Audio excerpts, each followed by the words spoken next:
ओम श्री गणेशाय नमः। माता लक्ष्मी की जय। नमस्कार, आप सभी का मेरे चैनल में एक बार फिर से स्वागत है। आइए जानते हैं दिवाली के दिन सुने जाने वाली इन 6 कथाओं के बारे में विस्तार से सुनते हैं। दिवाली मनाने के पीछे कई सारी पौराणिक कथाएं जुड़ी है। सब लोग का अलग अलग मानना है। सबसे प्रचलित है राम के वापिस अयोध्या लौटने पर दीपावली मनाई जाती है, लेकिन इसके अलावा भी दीपावली से जुड़े कुछ और भी पौराणिक कथाएं हैं। तो आइए इसे हम सुनते हैं। पहली कथा भगवान राम का अयोध्या लौटना है। भगवान राम जब माता के कई द्वारा दिए गए 14 वर्ष के वनवास को पूरा करके और रावण का वध करके वापिस अयोध्या लौटे थे, तब उनके आने की खुशी में लोगों ने घरों में दीप जलाए और सजाए थे, और इसी खुशी में दिवाली मनाई जाती है। दूसरी कथा है लकड़हारे की नासमझी। एक बार एक राजा ने एक लकड़हारे को खुश होकर उसे चंदन की लकड़ी का जंगल भेंट किया, लेकिन लकड़हारा तो लकड़हारा ही था। उसने चंदन के जंगल में से चंदन की लकड़ियाँ काटी और उसे घर ले जाकर जलाकर भोजन बनाने के लिए प्रयोग करता। जब राजा को यह बात अपने गुप्तचरों से पता चली तो उन्हें समझ आ गया कि पैसा सिर्फ मेहनत से ही नहीं, बुद्धि से भी हासिल किया जाता है। इसलिए दीपावली के दिन माँ लक्ष्मी के साथ भगवान गणेश की भी पूजा की जाती है, ताकि व्यक्ति को धन के साथ साथ उसे प्रयोग करने की योग्यता भी मिले। तीसरी कथा है लक्ष्मी जी और साहूकार की कथा।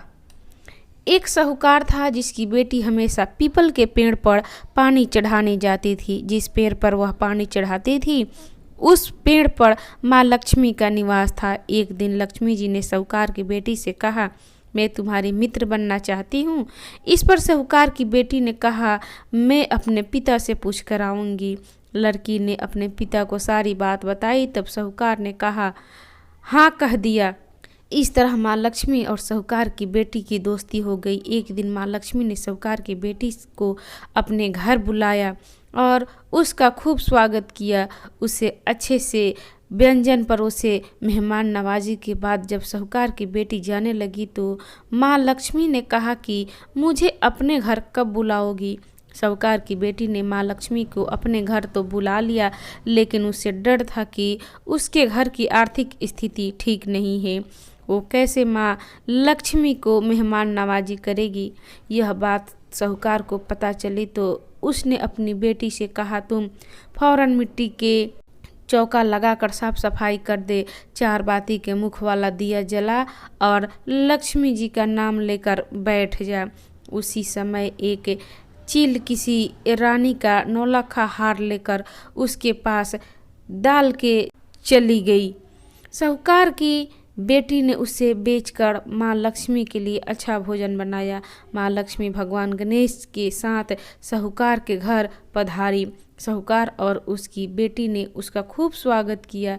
इस खातिरदारी से प्रसन्न होकर माँ लक्ष्मी ने उन्हें आशीर्वाद दिया और साहूकार बहुत बड़ा अमीर आदमी हो गया। चौथी कथा ये है राजा इंद्र और बलि की कथा। एक बार देवताओं के राजा इंद्र ने से डरकर राक्षस राजा बलि कहीं जाकर छुप गए।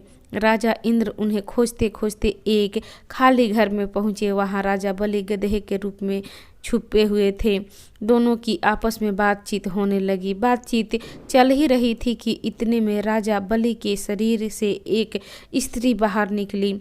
जब देवताओं ने राजा इंद्र ने उनसे पूछा तो स्त्री ने कहा, मैं देवी लक्ष्मी हूँ, स्वभाववश एक स्थान पर टिक कर नहीं रह सकती, लेकिन मैं उस स्थान पर स्थिर होकर रहती ही जहाँ सत्य, दान, व्रत, धर्म, पुण्य, पराक्रम, तप आदि रहते हैं।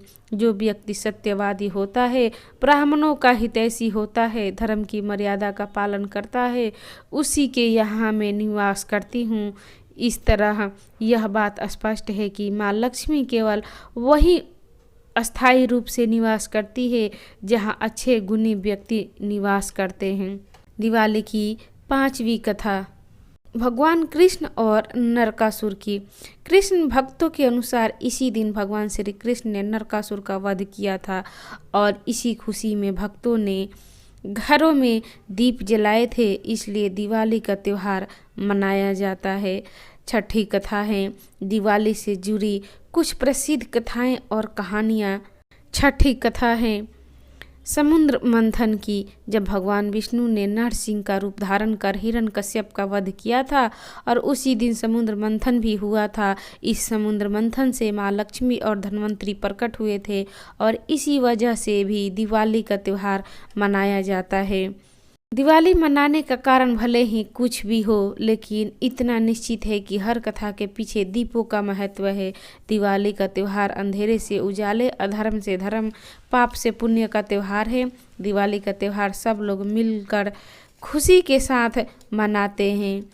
दिवाली का त्यौहार भारत में हर्षोल्लास से मनाया जाता है और यह त्यौहार आपस में प्रेम मेल जोल को बढ़ावा देता है। तो ये थी दिवाली से जुड़ी 6 पौराणिक कथाएं। आपको कैसी लगी? अच्छी लगी तो इसे लाइक करें, शेयर करें, मेरे चैनल को सब्सक्राइब करें। कथा सुनने के लिए आप सभी का धन्यवाद। नमस्कार। दिवाली की हार्दिक शुभकामना।